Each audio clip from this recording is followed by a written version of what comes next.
Okay दोस्तों, अब हम देखने वाले हैं लोरेंस फोर्स।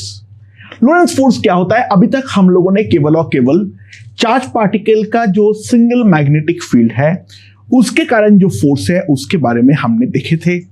अब हम देखेंगे अगर जो हमारा टोटल इलेक्ट्रोमैग्नेटिक फील्ड है, यानी अगर इलेक्ट्रिक फील्ड और मैग्नेटिक फील्ड दोनों हमारा प्रेजेंट होता है तो कोई एक चार्ज पार्टिकल के ऊपर कितना फोर्स हमारा लगता है।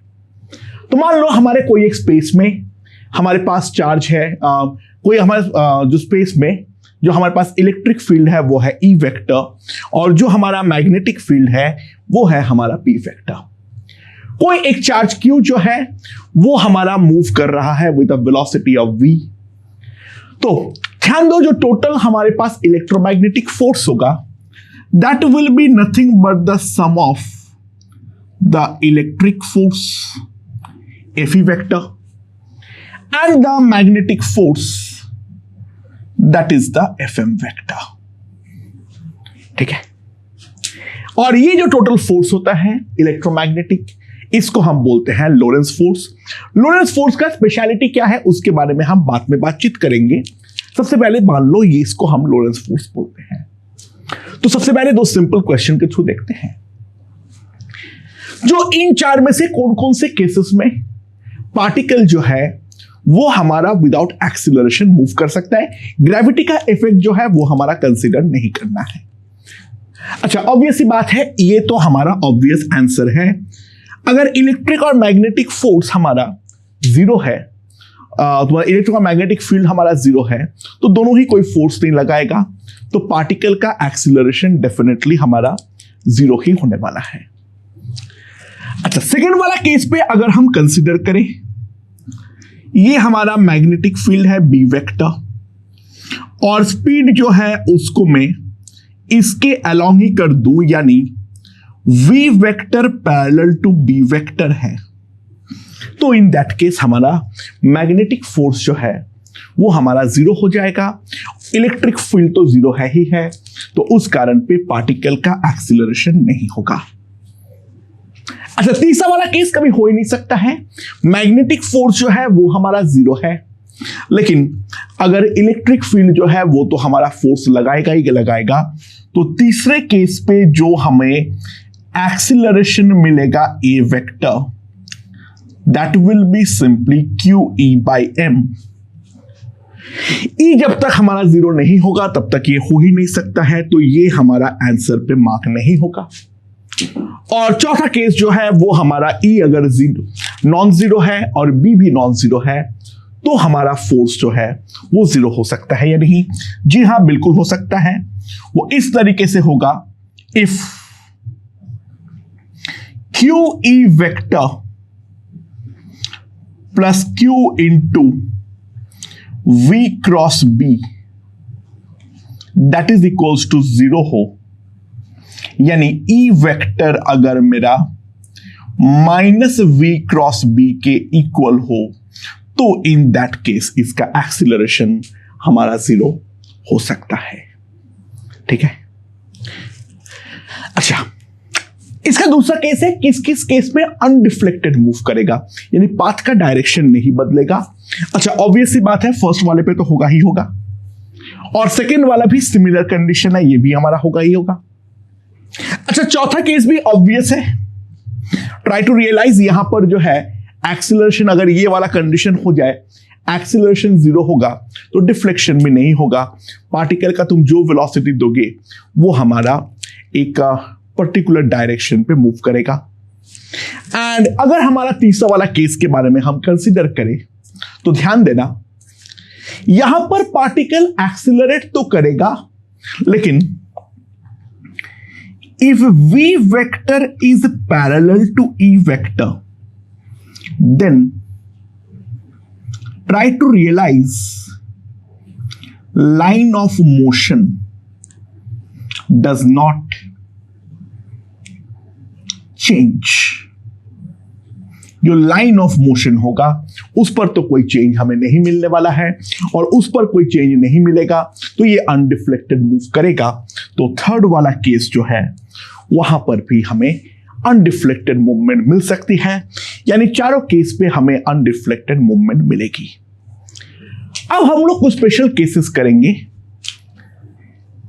Case 1,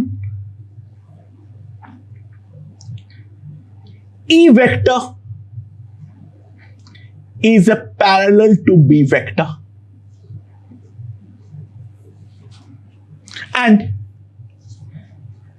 V vector makes some angle with it। अच्छा, अगर 0 डिग्री एंगल बनाएगा फिर तो कुछ सोचना ही नहीं है, मैग्नेटिक फोर्स हमारा गेम में ही नहीं आएगा, फिर तो वो नॉर्मली एक्सिलरेटेड या retarded depending upon the direction of electric field V and the sign of charge, वो एक्सिलरेटेड या डिसिलरेटेड हमारा एक ही लाइन पर मूव करेगा। उसको लेकर तो बातचीत करना नहीं है। हमें मेन जो बातचीत करने की जरूरत है वो है यहां पर इस डायरेक्शन पे हमारा ई वेक्टर है और इस डायरेक्शन पे हमारा बी वेक्टर है। मैं स्पेशल केस के लिए कंसीडर कर रहा हूं हमारा थीटा एक्यूट है और जो चार्ज Q है that Q is a positive. ठीक है। अच्छा, तो यहां पर क्या मोशन होगा, कैसे एनालाइज करेंगे? अगर इसका मान लो जो हमारा स्पीड है वो v में मान लेता हूं तो इसको मैं 2 कंपोनेंट पे रिजॉल्व कर सकता हूं। ये v cos थीटा है और दूसरा जो है वो हमारा v sin थीटा है। ठीक है। इलेक्ट्रिक फील्ड इसके मोशन के डायरेक्शन में कोई भी ऑल्टर नहीं करेगा। ऑब्वियस सी बात है, due to E vector only V cos theta will change। ये उस डायरेक्शन पे हमें एक्सिलरेशन मिलेगा, राइट। और ध्यान देना, V cos theta पे B जो है वो हमारा हाथ नहीं लगा सकता है, केवल इलेक्ट्रिक फील्ड के कारण ही तो हमारा बदलाव आएगा। जो हमारा इस डायरेक्शन पे एक्सिलरेशन ए होगा that will be simply QE/m। तो Vx बोल देता हूं मैं इसको मैं x डायरेक्शन बोलता हूं, V cos theta plus QE/m into t, ये हमारे पास आ जाएगा Vx।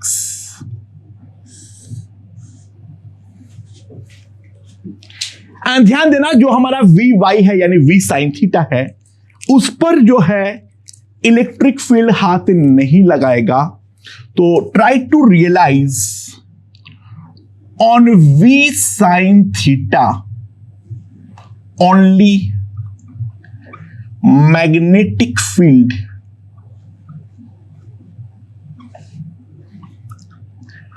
Can apply force. And obvious सी बात है, जो हमारा V sin थीटा जो है वो हमारा B के परपेंडिकुलर है, यानी उस कारण पे अगर हम ध्यान दें, उस कारण पे हमें मिलने वाला है यूनिफॉर्म सर्कुलर मोशन।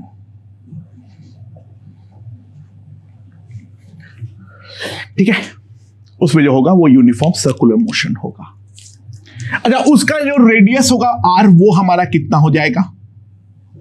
जो रेडियस होगा r वो हमारा कितना हो जाएगा? That will be simply mv sin theta upon bq, और जो हमारा टाइम पीरियड होगा that will be simply 2πm/bq। So now we have to realise, motion तो ऐसे हेलिक्स होना चाहिए था, लेकिन ये वाला हेलिक्स जो होगा वो हमारा थोड़ा सा डिफरेंट होगा। So try to realise the motion will be a helix with increasing pitch. इसका पिच जो है वो हमारा निरंतर इंक्रीज होता रहेगा. The motion is going to be helix with a increasing pitch. Try to realise जो हमारा फर्स्ट पिच होगा P1, that will be V cos theta into T plus half QE by M into T square.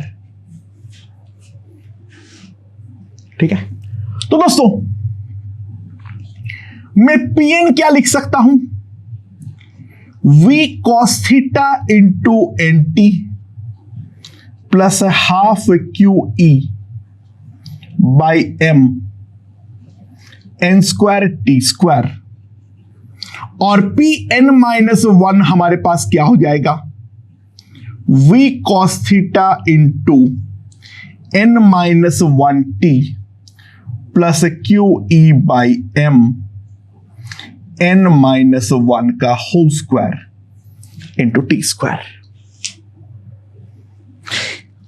Right यानी ये जो है Pn के बदले में rather लिखना चाहिए Sn, the sum of the displacement up to the n pitches. Right, and that is a sum up to the n minus 1th pitch. तो हम डायरेक्टली लिख सकते हैं यहां से जो हमारा Pn होगा the nth pitch, that will be the subtraction of 2 यानी V cos theta into T plus a half QE by M 2n minus 1 into T square. Substitute the value from T over here and simply get the result. यानी जो overall motion हमें देखने को लगेगा वो हमारा कुछ इस तरीके से लगेगा.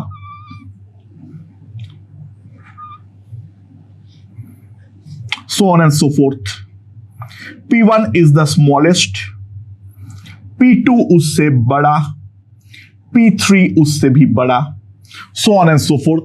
By the way, अगर इलेक्ट्रिक फील्ड हमारा रिटार्ड करेगा तो पिच हमारा छोटा होता रहेगा. कोई एक पर्टिकुलर पॉइंट पे फॉरवर्ड डायरेक्शन का मोशन बंद होगा, फिर वो पीछे की तरफ बढ़ेगा एंड फिर हमारा इंक्रीजिंग पिच जो है वो हमें मिलता हुआ चला जाएगा. यार वो तो नॉर्मल काइनेमेटिक्स का क्वेश्चन है, वो तुम्हें समझ में आ गया होगा. अब हम सेकेंड वाला केस कंसीडर करेंगे. That is a very very important case. Case 2, cross E vector and B vector. यानी बेसिकली क्या है? E vector is a perpendicular to B vector and particle starts from rest. Particle जो है वो हमारा rest से चालू कर रहा है. ठीक है. E vector is basically perpendicular to B vector और पार्टिकल जो है वो हमारा रेस्ट से चालू हो रहा है. ये हमारा सेकंड केस है. तो ये वाला केस हम किस तरीके से हैंडल करेंगे? अच्छा, तो मान लो जो हमारा E वेक्टर है without any loss of generality, I can simply consider it as E naught I cap. और B वेक्टर जो है again without any loss of generality वो हो सकता है मेरा P naught J cap. मैं मान तो सकता ही हूं, इस बात से क्या फर्क पड़ता है. ठीक है. अच्छा, पार्टिकल स्टार्ट्स, के कैप ले लो, इसको एक काम करो, फिर मोशन हमें एक्स वाई प्लेन पे मिलेगा, वो अच्छा लगेगा, बाकी कोई फर्क नहीं पड़ता है. ठीक है ना. Particle starts from rest.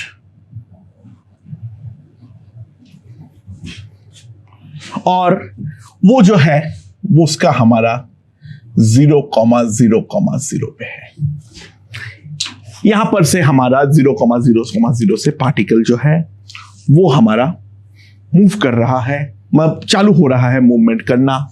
तो find the trajectory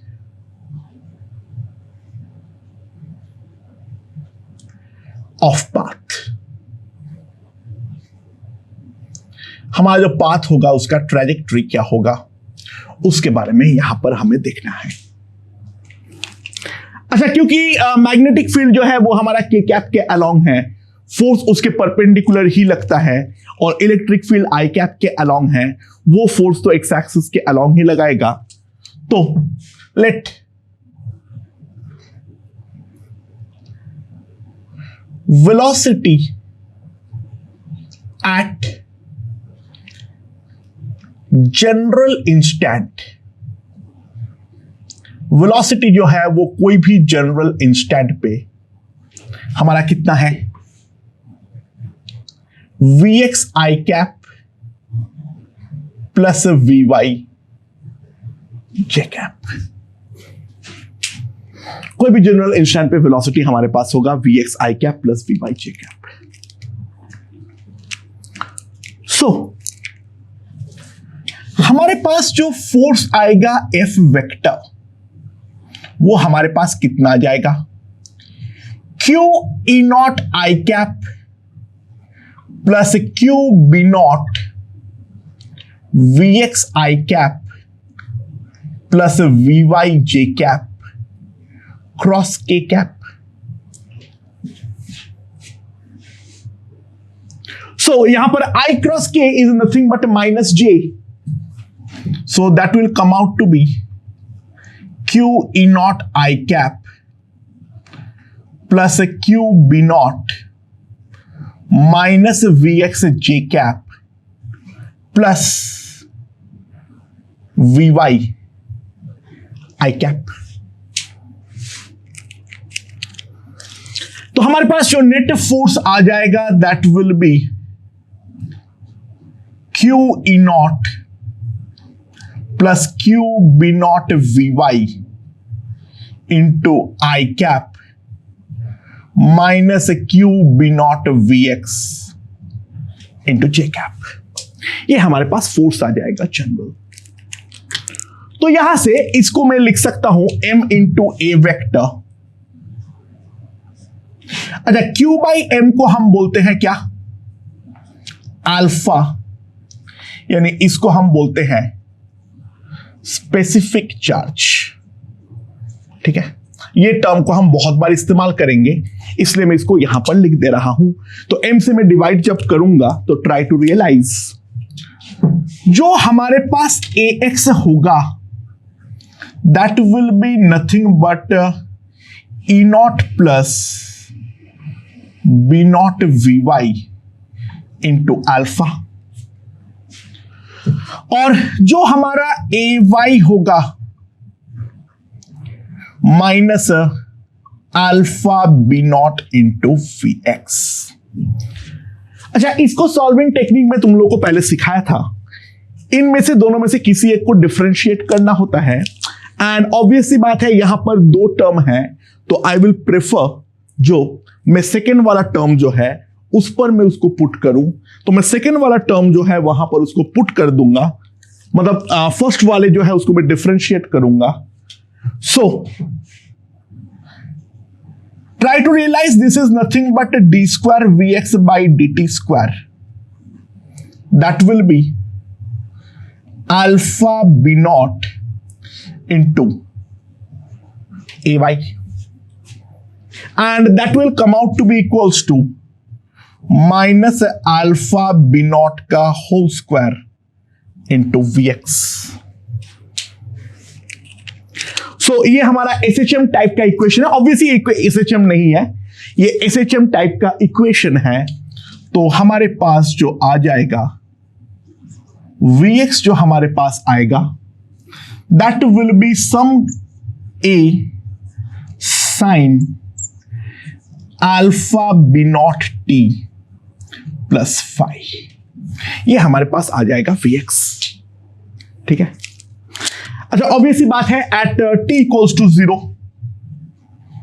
eight t equals to 0 Vx equals to 0, यानी phi हमारे पास 0 आएगा।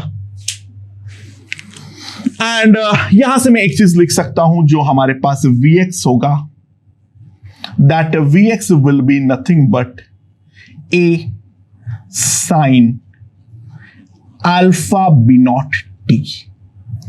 This will be the value of Vx. Particle rest से चालू किया था, तो Vx तो हमारा 0 है ही है। एंड यहां पर अगर मैं इसको डिफरेंशिएट करता हूं, तो ध्यान देना, हमारे पास आ जाएगा, सर डिफरेंशिएट करने की जरूरत नहीं है, dvy by dt, ये हमारे पास आ जाएगा minus alpha B naught a sine alpha B naught t. Initially v का वैल्यू भी तो 0 ही है, तो dvy पे जो आएगा vy, इसका इंटीग्रेशन करना पड़ेगा, तो यहां पर तो हमारा खत्म हो जाएगा, तो माइनस ए इंटीग्रल माइनस ए, माइनस भी खत्म हो जाएगा क्योंकि साइन का इंटीग्रेशन में कॉस आएगा b naught t from 0 to t। तो हमारे पास जो vy आएगा, that will be minus a 1 minus cos alpha B naught t, ये हमारे पास vy का वैल्यू आ जाएगा। ऑब्वियसली नेगेटिव आ रहा है क्योंकि द रीजन बीइंग इस पार्टिकल के ऊपर फोर्स जो है वो हमारा नेगेटिव y एक्सिस के अलोंग है, तो vy हमारे पास नेगेटिव आ रहा है, तो vy जो हमारे पास आएगा उसको मैं वापस लिख लेता हूं, minus a cos of, sorry 1 minus cos of alpha B naught t. अच्छा, अब जो मेरा मेन चैलेंज है वो है मेरा vy का वैल्यू निकालना। अब मैं काम करता हूं, इसको मैं यहां पर सब्स्टिट्यूट कर देता हूं पहले वाला इक्वेशन पे। अच्छा, ax का वैल्यू, इसको अगर मैं डिफरेंशिएट करूं, कितना आ जाएगा बोलो? Alpha B naught a sine alpha B naught t, तो हमारे पास जो आएगा that will be alpha B naught a sine of alpha B naught t, that will be equals to e naught alpha plus alpha B naught with a minus sine 1 minus, sorry मैंने यहां पे क्या किया हूं, यहां पर cos आएगा sign का डिफरेंशिएशन में, सॉरी दोस्तों, cos a into 1 minus cos of alpha B naught t. अच्छा, अगर हम ध्यान दें तो दोनों तरफ से हमारा cos alpha B naught t का टर्म जो है वो हमारे पास कैंसिल हो जाएगा, तो हमारे पास जो बच रहा है that is E naught alpha equals to B naught alpha A, तो A जो आ जाएगा, अच्छा we have to also realize यहां से जो E naught इलेक्ट्रिक फील्ड और मैग्नेटिक फील्ड का जो डायमेंशन होता है वो होता है हमारा वेलोसिटी के डायमेंशन के equal, and if we substitute over there, तो हमारे पास आ जाएगा जो Vx जो है that is E naught by B naught 1 my sine of alpha B naught t, और Vy आ जाएगा minus E naught by B naught 1 minus cos alpha B naught t, ये हमारे पास आ जाएगा Vx। And Vy। Okay okay दोस्तों, तो ये हमारा Vx है और ये हमारा Vy है। तो यहां से मैं देख सकता हूं जो dx बाई dt जो हमारे पास होगा that will be E naught by B not into sine of alpha B not t। तो अब मुझे x कोऑर्डिनेट अगर निकालना हो तो हमारे पास इनिशियली तो ओरिजिन से चालू किया है, जो x हमारे पास आएगा that will be E naught by B naught integral sine of alpha B not t dt। It goes from 0 to t।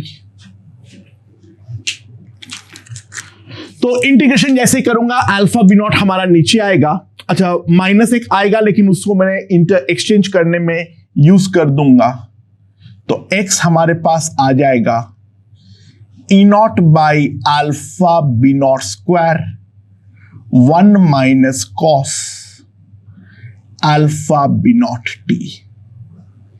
ये हमारे पास आ जाएगा x।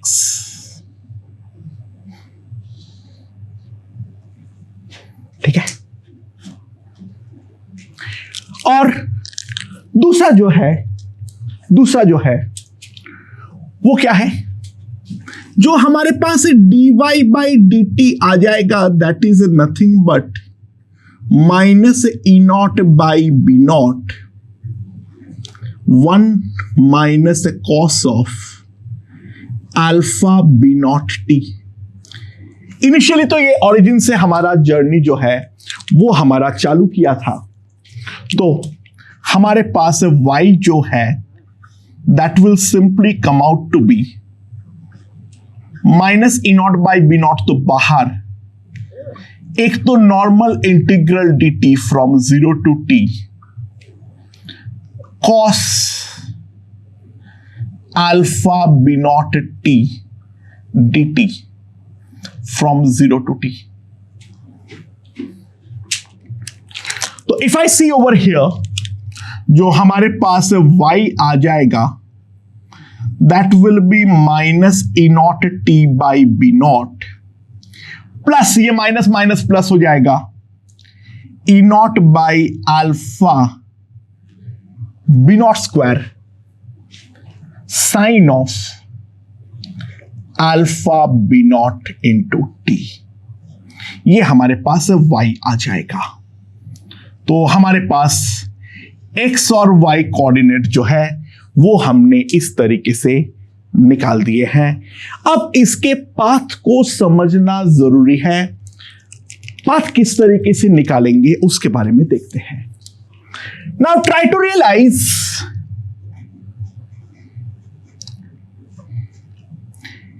x minus E naught by alpha B naught square that will simply come out to be equals to minus E not by alpha B not square cos alpha B not t।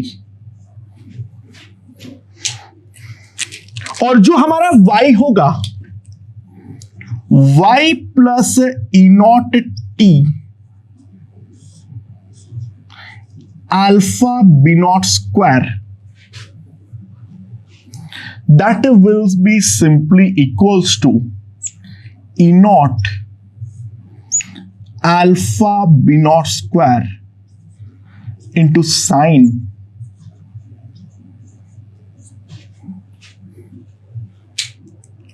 तो जो हमारे पास आएगा that is squaring and adding। क्या आ जाएगा मेरे पास,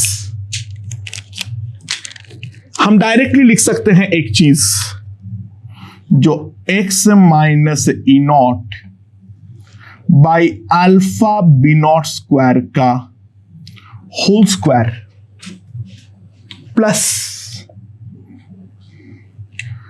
y minus E naught y plus E naught T.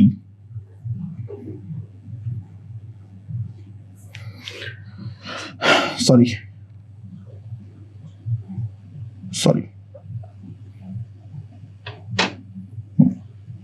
इसका whole square, that will simply come out to be E naught by alpha B naught square का होल स्क्वायर। तो ये हमारे पास आ चुका है क्या, x और y पे relation. This is the equation of trajectory. क्या ये इक्वेशन ऑफ ट्रैजेक्टरी हम पहले देख रखे हैं? जी हां, बिल्कुल देख रखे हैं। रोटेशन के केस में हम लोगों ने देखे थे, जब हमारा कोई एक पार्टिकल का डिस्क का रोलिंग विदाउट स्लिपिंग होती है, जब हमारा रोलिंग विदाउट स्लिपिंग होती है तो उसके लिए इस प्रकार का इक्वेशन जो है वो हमने डेफिनेटली ऑलरेडी देख रखे हैं। ठीक है, और यहां पर कोई भी पार्टिकल का जो पाथ होता है वो यही इक्वेशन का हमारा फॉलो करता है। So try to realise the path will be a cycloid.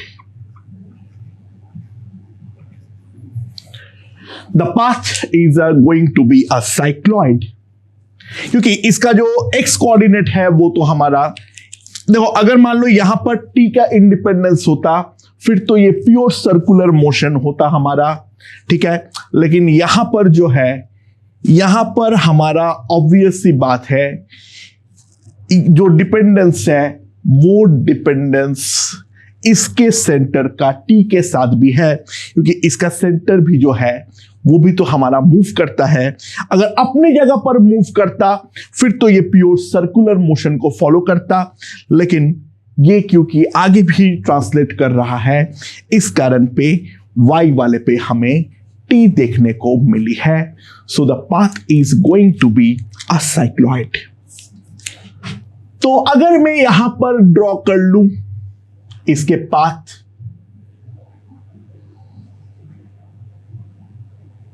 ये हमारा है y, ये है हमारा x, जो हमारा इलेक्ट्रिक फील्ड है वो इलेक्ट्रिक फील्ड हमारा इस तरीके से है, that is the e not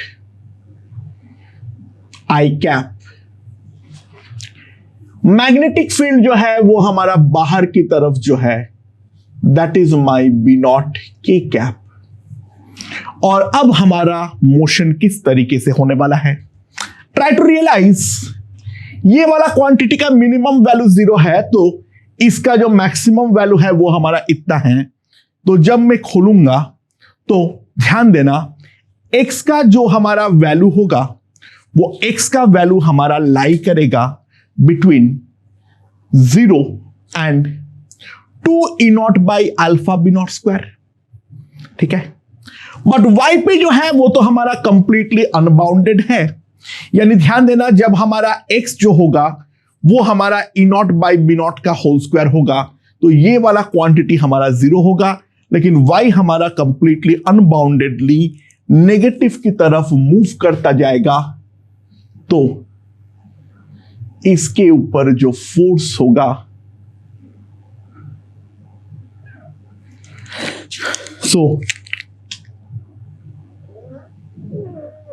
this is going to be a cycloid like this। जो x का हमारा मैक्सिमम वैल्यू है वो x का मैक्सिमम वैल्यू किस तरीके से आएगा वो हम लोगों ने अभी अभी निकाले हैं। जो इसका वैल्यू जब हम एक बार के लिए 0 कर देंगे y वाले का वैल्यू, ठीक है, तो तब हमारे पास जो आएगा that will be simply 2 e naught by alpha B naught square. ठीक है, so this is a cycloid like this. अच्छा, यहां पर क्या है हमारे पास, जो लेंथ ऑफ वन साइक्लॉइड कितना हो जाएगा, 2 pi R, that is nothing but 2 pi R. ये इसका हमारा एक बार का लेंथ होता है। ठीक है, क्योंकि कंप्लीटली जो है अगर हम ध्यान दें, ये यहां से यहां आने पर एक बार का जो कंप्लीट मोशन करेगा उस पर तो डेफिनेटली हमारा क्या होने वाला है, एक बार पार्टिकल यहां से छू के वापस यहां पर आए तो टोटल पाथ जो कवर करेगा that will be simply equals to कितना, द टोटल लेंथ जो इसने अल्टीमेटली ट्रांसलेट किए हैं यहां से यहां जाने पर जो हमारा पाथ लेंथ होता है that will be 2 pi R. यानी कितना आ जाएगा मेरे पास, 2 pi E naught by alpha B naught square. ठीक है, ये हमारा आता है। और दूसरा जो एक चीज इंपॉर्टेंट होता है, जो हमारा ये कितना डिस्टेंस आगे बढ़ता है, y के अलोंग जो है वो हमारा कितना डिस्टेंस आगे बढ़ेगा एक बार पूरा मोशन जो है वो हमारा कंप्लीट हो जाने के लिए। सो ऑब्वियस बात है, यहां पर अगर हम ध्यान दें, this length is always coming out to be equals to 4r। This length is a 4r। तो ये जो हमारा L होता है, इसको मैं अगर L बोलता हूं, that will B 4 E naught by alpha B naught square. So that is going to be the total length that is traversed in the y direction in one complete cycloid motion. Okay?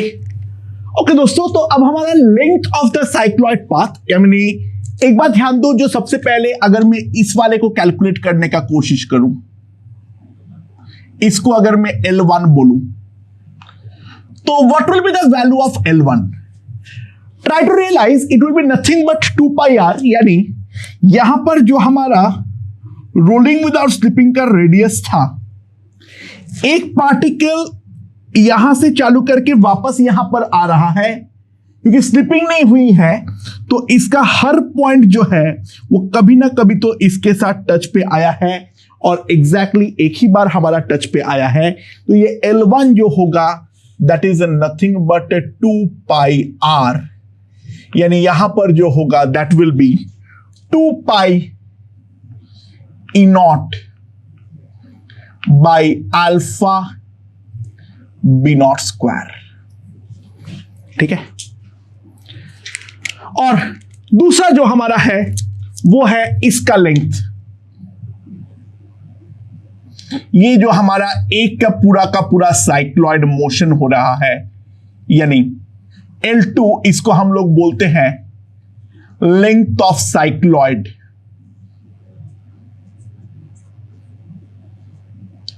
That comes out to be equals to nothing but 8r। ये हमें directly याद रखना है, 8r यानी 8 E naught by alpha b naught square। यानी try to realize this is nothing but the distance traveled by the charged particle between the 2 points where it touches the y axis। ऐसे पूछना नहीं चाहिए, लेकिन एक और चीज अगर याद रख सकते हो रख लेना, ये जो हमारा इसका एरिया होता है, कैलकुलेट सब कुछ किया सकता है लेकिन मैं कैलकुलेशन पे जा नहीं रहा हूं, कोई मतलब नहीं है। याद रखना, it comes out to be 3 pi into R square, यानी 3 pi E naught square by alpha square B naught to the power 4। ये हमारे पास आता है इसका एरिया। याद रख सकते हो तो बढ़िया है, नहीं रख सकते हो तो कोई दिक्कत नहीं है। सो सेकंड केस में जहां पर क्रॉस इलेक्ट्रिक और मैग्नेटिक फील्ड है, वहां पर हमारा पार्टिकल जो है वो किस तरीके से हमारा बिहेव करेगा, उसका मोशन का एनालिसिस जो है वो मैं यहां पर पूरी तरीके से कर दिया हूं। इसके बाद ये वाला पार्ट को देखना, उम्मीद है ये वाला चीज हमें पूरी तरीके से समझ में आ चुका है। अब हम लोग इसका कुछ इंपॉर्टेंट एप्लीकेशंस जो है वो हम देखने वाले हैं एक एक करके। Let's see. ओके दोस्तों, अब हम लोग देखेंगे the uses of cross electric and magnetic field. तो सबसे पहले आता है वेलोसिटी सिलेक्टर। देखो, हम लोग जो चार्ज पार्टिकल प्रोड्यूस करेंगे फ्रॉम अ कैथोड और a radioactive material, they don't have a same speed, लेकिन हमें बहुत सारे एप्लीकेशंस में we require a beam where all the particles have the same speed. ये सेम स्पीड को हम लोग अचीव कर सकते हैं to get a beam of same speed via using the velocity selector. क्या करते हैं हम लोग, ध्यान दो। यहां पर जो हमारा वेलोसिटी सिलेक्टर, यहां पे हमारे पास सोर्स है जहां से हमारा कोई चार्ज Q इस तरीके से प्रोड्यूस हो रहा है, और ये वाले बीम के थ्रू ये हमारा आगे की तरफ बढ़ रहा है। जो हमारे स्लिट्स है वो बहुत ही ज्यादा छोटा है, यानी बहुत ही ज्यादा नैरो बीम ये हमारा पास होने दे रहा है। सो ट्राई टू रियलाइज, हमारे लिए कोई एक पर्टिकुलर वेलोसिटी तो एग्जिस्ट करेगा। यहां पर अगर हमारे पास इस डायरेक्शन में v वेक्टर है, पॉजिटिव चार्ज मान लो, तो मैग्नेटिक फील्ड जो है वो हमारा लगेगा टुवर्ड्स लेफ्ट,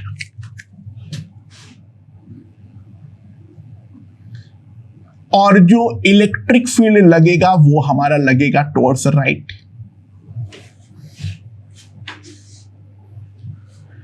अच्छा, सो ध्यान देना, जो हमारा FM होगा that will be equals to BQV, और जो हमारा FE है वो हमारे पास होगा QE।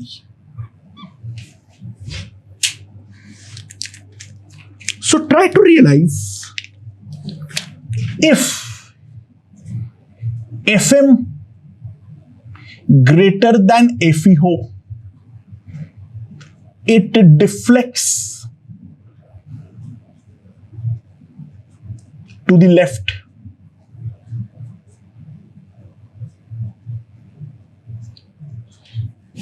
अगर FM greater than FE है तो ये हमारा लेफ्ट की तरफ डिफ्लेक्ट करेगा, right.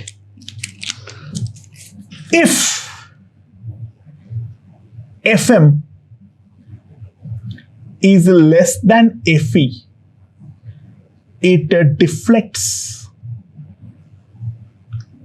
to right।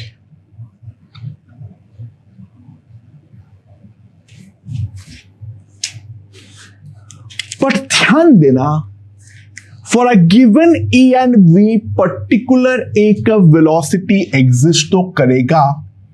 If FM equals to FE हो तो ये हमारा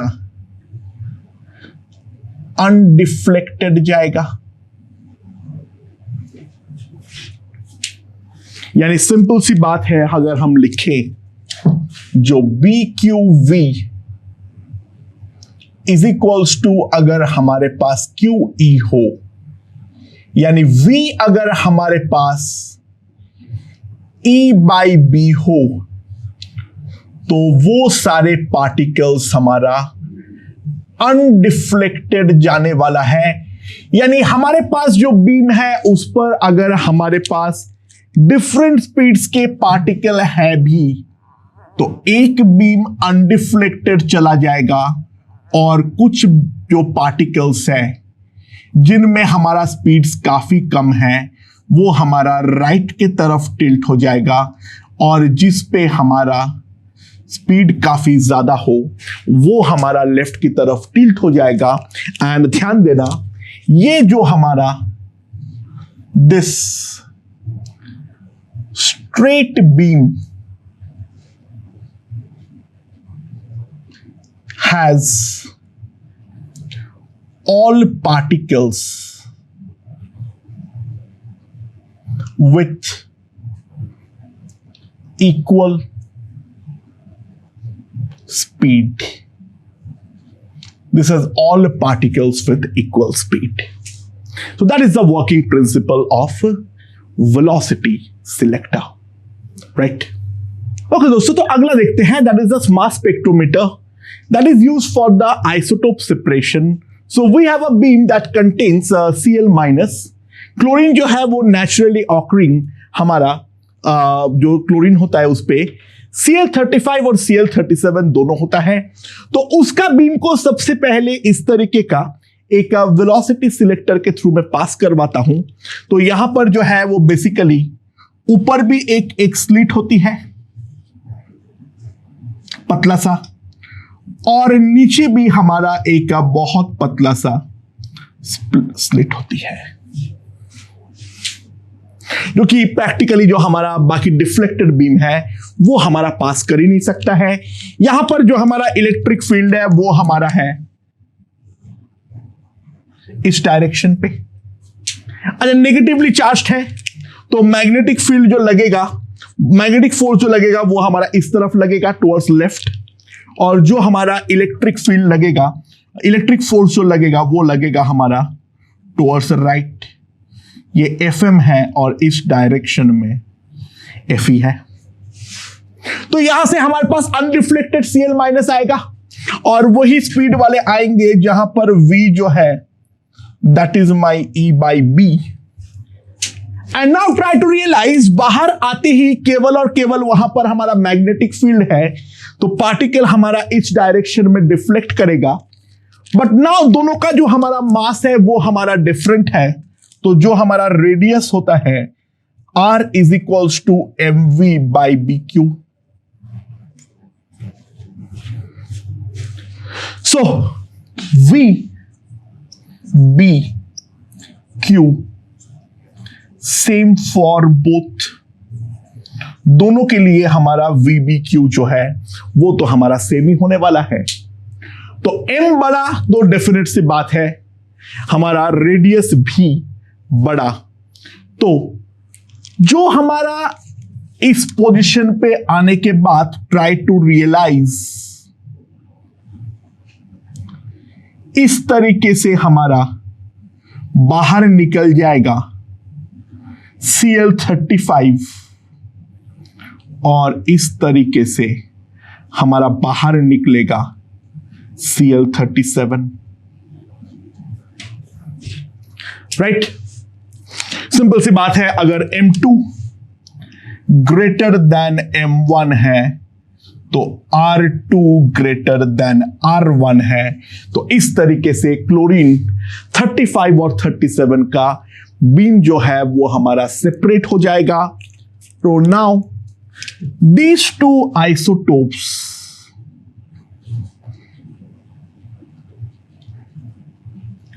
are very tough to separate chemically. Chemically इनको सेपरेट करना काफी ज्यादा मुश्किल था। वेलोसिटी सिलेक्टर के एप्लीकेशन में with the help of a mass spectrometer, इसको ब्रेन ब्रिज मास स्पेक्ट्रोमीटर भी बोलते हैं, क्योंकि अलग अलग मास का अलग अलग रेडियस होगा। अलग अलग पाने के लिए V जो है वो हमारा सेम होना जरूरी था। मास स्पेक्ट्रोमीटर जो हमारा वेलोसिटी सिलेक्टर है वो ये कंफर्म करता है जो सारे के सारे चार्जेस का स्पीड जो है वो हमारा सेम ही रहेगा, और इस तरीके से क्लोरीन 35 और क्लोरीन 37 का सेपरेट बीम जो है वो हमें मिल जाएगी। सो this is a good way of separating the isotopes. अब दूसरे अलावा इसके अलावा एक ही और तरीका है, दैट इज द डिफ्यूजन। उससे ज्यादा एफिशिएंसी हमें इस तरीके से मास स्पेक्ट्रोमीटर के थ्रू मिलती है। ओके दोस्तों, तो अगला जो है वो है फाइंडिंग E/m रेशियो। ठीक है, E/m रेशियो फाइंड आउट करने के लिए बेसिकली एपरेटस होता है वो, ठीक है, भाड़ में जाए एपरेटस कैसा है उसका स्कीमेटिक डायग्राम को समझो। यहां पर एक कैथोड होता है जहां से इलेक्ट्रॉन जो है वो हमारा बाहर निकलता है। तो एक पतले स्लिट के थ्रू एक एक स्पीड के थ्रू हम जो है इसको पास होने दे रहे हैं, ठीक है। अच्छा, यहां पर जो होता है,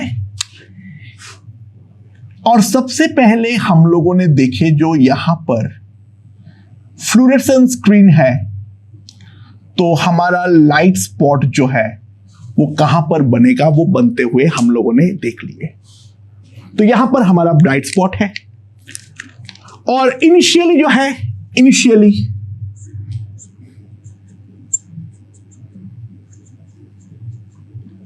E इक्वल्स टू 0, यानी इलेक्ट्रिक फील्ड हमारा इस तरीके से है, E हमारा 0 है और B भी हमारा 0 है, तो ये हमारा अनडिफ्लेक्टेड पॉइंट जो है वो हमें मिल गया। ये एक बहुत छोटा सा रीजन है, बहुत छोटा सा रीजन है, उसको लेकर टेंशन मत लेना। नाउ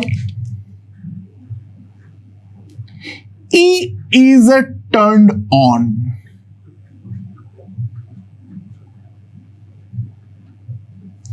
तो ये डिस्टेंस जो है वो कैलकुलेटेड है, और मैंने देखा जो ये हमारा इलेक्ट्रिक बीम जो है वो कुछ डिफ्लेक्ट होके यहां पर आ रहा है, वो है हमारा new light spot.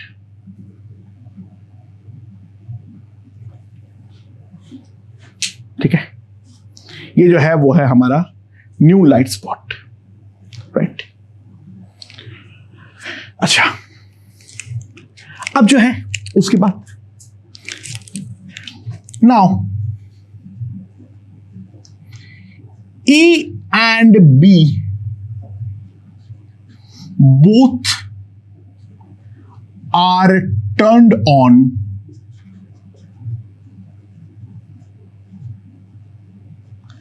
B maintained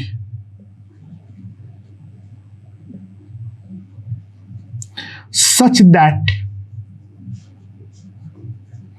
B हमारा इस तरीके से मेंटेन हो रहा है, such that light spot returns to original position.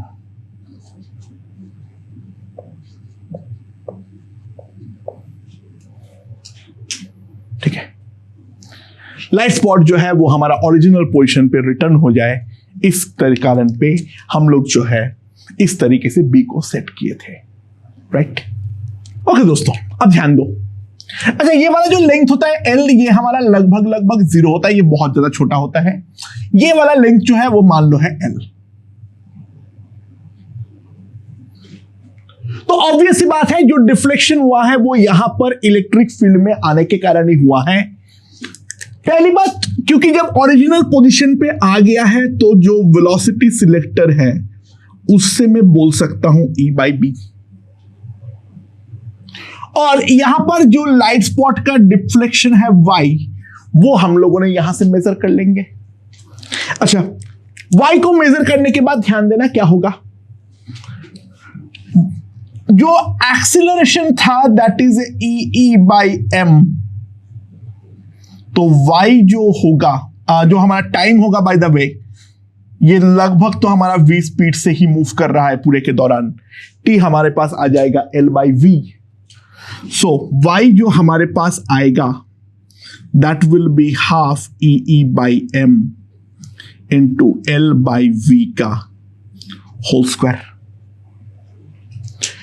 Okay, अब v का वैल्यू पुट करने की देर है हमारे पास, तो y is equals to half E/M capital E L square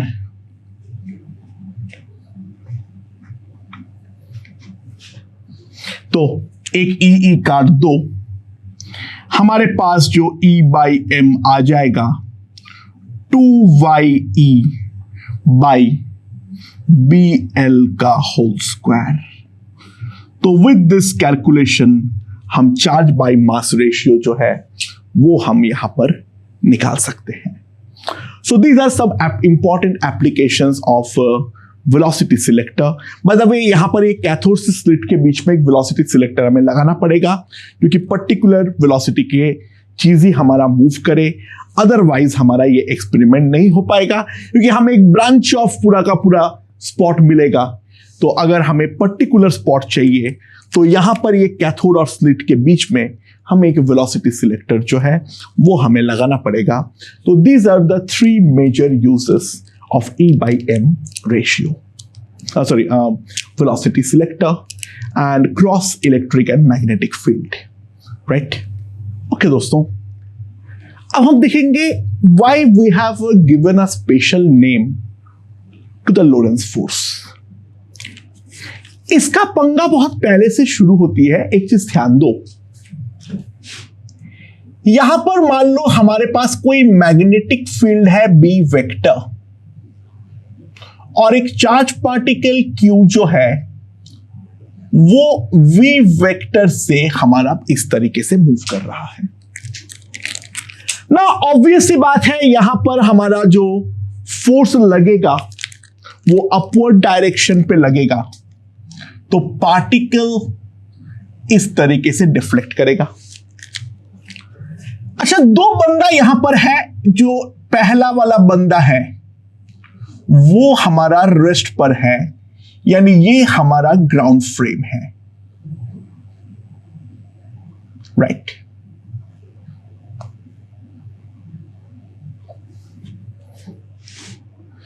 ये वाले जो चीज है इसको मैं बोल देता हूं S1। तो what happens is S1 will see that the particle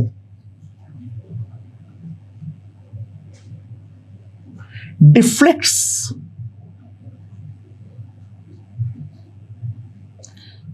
in the upward direction। ये तो वो देखेगा। ओके, चलो, सो फार सो गुड। अब हम लोग एक दूसरा बंदा जो है वो लेकर आते हैं, और यहां पर जो दूसरा बंदा है इस फ्रेम को मैं नाम दे देता हूं S2।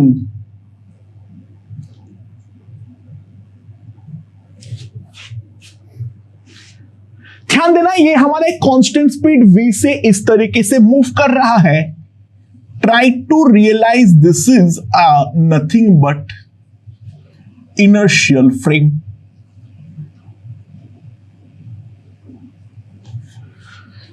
This is nothing but inertial frame. Now, with respect to S2,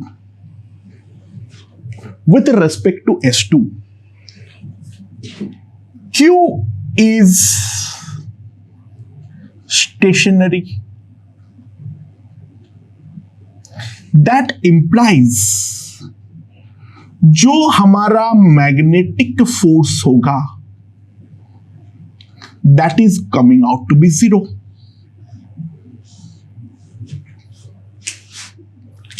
तो सवाल यहां पर यह है, will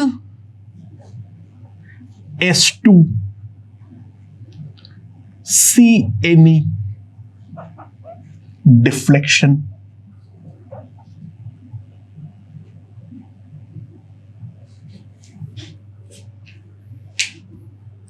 सवाल यह है, क्या S2 हमारा कोई डिफ्लेक्शन देखेगा या नहीं देखेगा। पर एक बात ध्यान देना,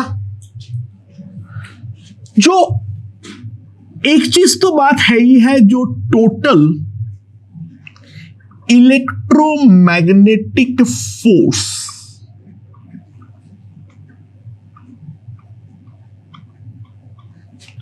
the total electromagnetic force in any inertial frame will be same। the total electromagnetic force in any inertial frame that is going to be exactly same, वो तो हमारा अलग हो नहीं सकता है। यानी देखो ध्यान दो, S2 जो है will also observe same deflection।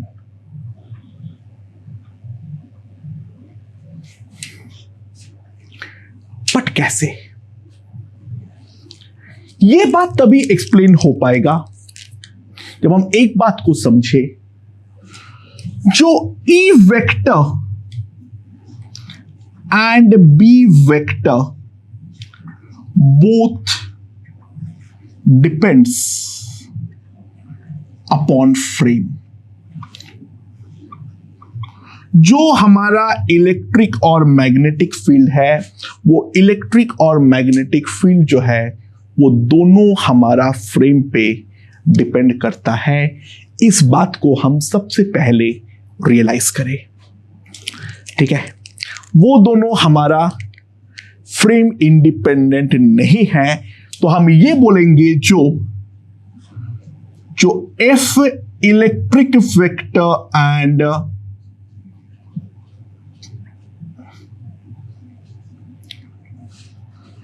also depends upon frame, ये भी हमारा फ्रेम पे डिपेंड करता है, ठीक है। किस तरीके से डिपेंड करता है इस बात को समझो। तो अब हम लोग देखेंगे the frame dependence of Lawrence force.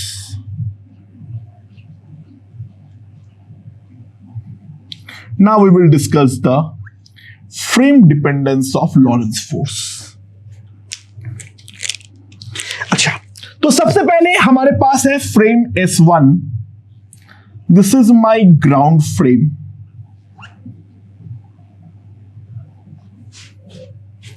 और ये वाले ग्राउंड फ्रेम में जो हमारा इलेक्ट्रिक फील्ड है वो है हमारा E वेक्टर, और जो हमारा मैग्नेटिक फील्ड है वो है हमारा B वेक्टर, ठीक है। और दूसरा जो है वो है हमारा S2, इनर्शियल है वो, बट ग्राउंड पे नहीं है, वो खुद कुछ मूव करता है with a velocity of V naught vector. और यहां पर हमारा जो V नॉट वेक्टर है उसके कारण जो नया इलेक्ट्रिक फील्ड उस फ्रेम पे आएगा वो है E डैश वेक्टर, और जो मैग्नेटिक फील्ड है वो है हमारा B डैश वेक्टर, ठीक है। अच्छा, इलेक्ट्रिक फील्ड को मैं दो पार्ट में डिवाइड कर सकता हूं, E parallel vector and E perpendicular vector. Parallel और perpendicular I am talking about with respect to V naught vector, यानी V नॉट वेक्टर के पैरेलल और V नॉट के परपेंडिकुलर। और सिमिलरली B वेक्टर का भी दो कंपोनेंट है, B पैरेलल वेक्टर और दूसरा है B परपेंडिकुलर वेक्टर। सिमिलरली ये वाले वेक्टर का भी दो कंपोनेंट होगा, एक है E dash parallel vector, E dash perpendicular vector, और यहां पर जो है वो है B dash parallel vector and B dash perpendicular vector. हमने इस तरीके से V नॉट के रेस्पेक्ट में दो कंपोनेंट्स पे सारे इलेक्ट्रिक और मैग्नेटिक फील्ड को तोड़ लिए। अच्छा, वेलोसिटी जो है अपने मोशन के डायरेक्शन पे फील्ड पे हाथ नहीं लगाता है, यानी E parallel vector is equals to E dash parallel vector and B parallel vector is equals to B dash parallel vector। ये तो हमारा है ही है। लेकिन परपेंडिकुलर वेक्टर पे हाथ जो है वो हमारा लगता है, और जो हमारा फेज ट्रांसफॉर्मेशन फॉर्मूला है वो चीज हमें मानना पड़ेगा। जो हमारा ई डैश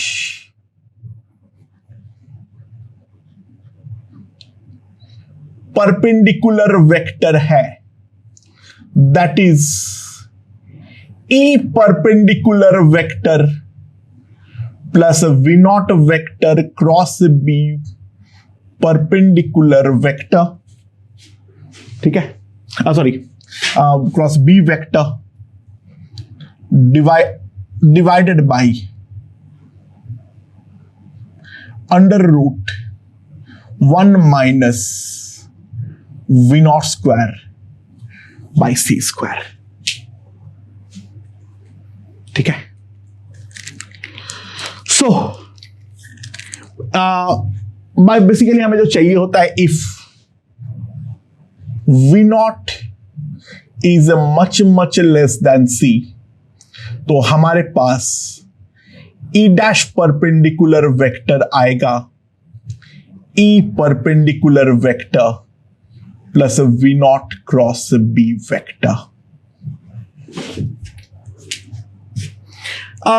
ये वाले इक्वेशन को और इस वाले इक्वेशन को ऐड करो तो हम बोल सकते हैं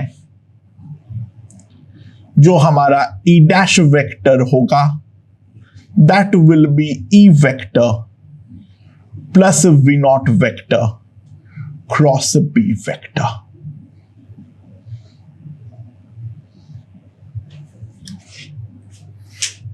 ठीक है। सिमिलरली जो हमारा बी परपेंडिकुलर वेक्टर होगा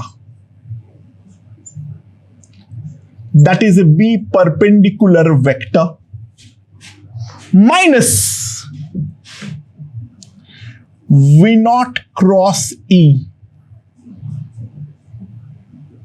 divided by C square under root 1 minus we naught square by C square. ठीक है, ये हमारा बी परपेंडिकुलर वेक्टर होता है। तो if V naught is much much less than C, जो बेसिकली हमारा काम का है, B dash perpendicular vector will be simply equals to B perpendicular vector minus v naught cross e by c square. This is what we are going to get. So this is the frame dependence of both electric and magnetic field. अच्छा, similarly in दोनों equation को अगर मैं add कर दूं तो total field के लिए अगर हम ध्यान दें, b dash vector will be b vector v naught cross E by C square.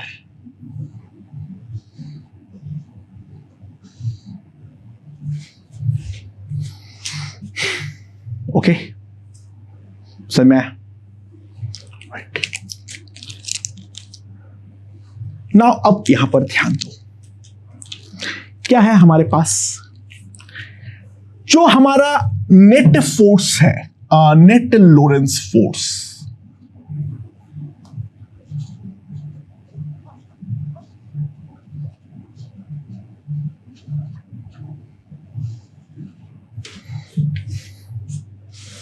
ठीक है, जो नेट लोरेंस फोर्स हमारे पास है वो कितना आ जाएगा, इन ग्राउंड फ्रेम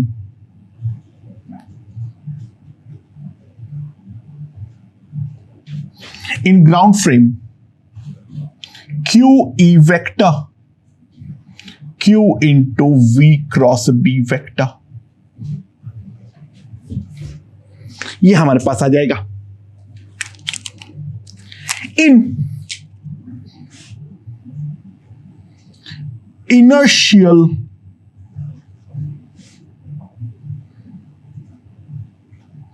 फ्रेम वो कितना आ जाएगा, q e dash vector q into v dash vector cross B vector, sorry b dash vector. जो हमारा फ्रेम है वो हमारा वी नॉट से मूव करता है, तो रियलाइज जो हमारा वी डैश वेक्टर है that is nothing but v vector minus we naught vector. ठीक है, तो जो हमारा एफ डैश वेक्टर है इसको मैं निकालूं, क्यू इंटू ई डैश, तो क्या आ जाएगा e vector plus we naught cross b. ये हमारे पास ई डैश के कारण आएगा, प्लस क्यू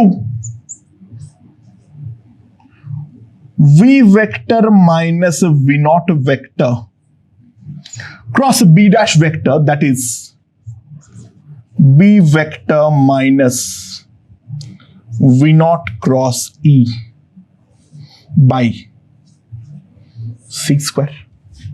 ये हमारे पास आ जाएगा।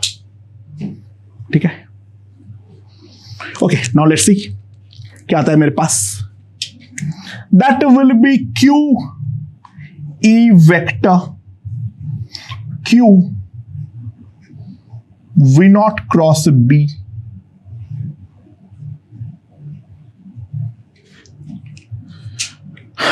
Now Q we vector minus we naught vector cross B vector minus Q we vector minus we naught vector cross V naught vector cross E vector by C square. ठीक है, ये हमारे पास आ जाएगा। अच्छा, तो यहां पर कितना आ जाएगा ना, इन दोनों को अगर मैं ऐड करता हूं तो ध्यान देना ये हमारे पास आ जाएगा क्यू ई vector plus q v cross b. ठीक है, q into we cross b. और यहां पर अगर हम ध्यान दें तो यहां पर ये वाले टर्म पे हमारा कितना आने वाला है, इस चीज को हम रियलाइज करें। जो हमारा ये वाला वेक्टर है, ये जो दोनों क्वांटिटीज है, ये सी के रिस्पेक्ट में बहुत ही ज्यादा छोटा है, तो जो भी वैल्यू आएगा जब मैं सी स्क्वायर से डिवाइड करूंगा, try to realise this will be approximately 0। तो यहां पर भी जो हमारा लोरेंस फोर्स आ रहा है वो भी हमारा क्यू ई vector cross plus V vector cross B vector ही आ रहा है। यानी एक बात ध्यान देना, मोशन के कारण मैग्नेटिक फील्ड का चेंज हमेशा ही, unless and until electric field is very very very very huge, ठीक है, जो कि हम कंसीडर ही नहीं करते हमारे लिए। मैग्नेटिक फील्ड का चेंज को हम प्रैक्टिकली नजरअंदाज कर सकते हैं। जो भी चेंज होता है वो हमारा इलेक्ट्रिक फील्ड का ही यहां पर होता है। तो यहां पर मेरे पास आ गया है ये वाला चीज Q into plus Q into we cross b, यानी हम सिंपली बोल सकते हैं Lorentz force is frame independent force. यानी ये वाले केस पर आ जाओ, ट्राई टू रियलाइज। देखो H2 के लिए जो मैग्नेटिक फोर्स होगा वो तो हमारा असली में 0 होगा, लेकिन ये वाला बंदा जो इलेक्ट्रिक फील्ड ऑब्जर्व करेगा, if we realise E vector तो हमारा 0 है, असली में तो है नहीं, तो ये वाला बंदा एक इलेक्ट्रिक फील्ड ऑब्जर्व करेगा E vector, that is Q into v vector cross B vector. और उस कारण पे जो डिफ्लेक्शन होगा वो भी तो एग्जैक्टली उतना ही होने वाला है। ये चीज को हम सबसे पहले समझ ले। डिफ्लेक्शन वो सेम ही दिखेगा, हाँ रीजन चेंज हो जाएगा। यहां पर मैग्नेटिक फोर्स के कारण डिफ्लेक्शन हो रहा है, यहां पर इलेक्ट्रिक फील्ड फोर्स के कारण डिफ्लेक्शन हो रहा है। डिफ्लेक्शन सेम तरफ दिखेगा, डिफ्लेक्शन का अमाउंट भी सेम होगा, दोनों का फोर्स का ऑब्जर्वेशन सेम होगा। हाँ रीजन ऑफ डिफ्लेक्शन जो होगा वो दोनों में जो है हमारा डिफरेंट होने वाला है। ये हमारा फेज जो हमारा frame dependence of Lawrence force है वो मैंने यहां पर पूरा का पूरा एक्सप्लेन कर दिया। मैग्नेटिक फील्ड में ना के बराबर इफेक्ट पड़ता है unless and until electric field is very high, that is not our consideration. Main जो डिपेंडेंस होती है वो होती है हमारा इलेक्ट्रिक फील्ड में। मेरे ख्याल से यह चीज हमें समझ में आ चुका है। ओके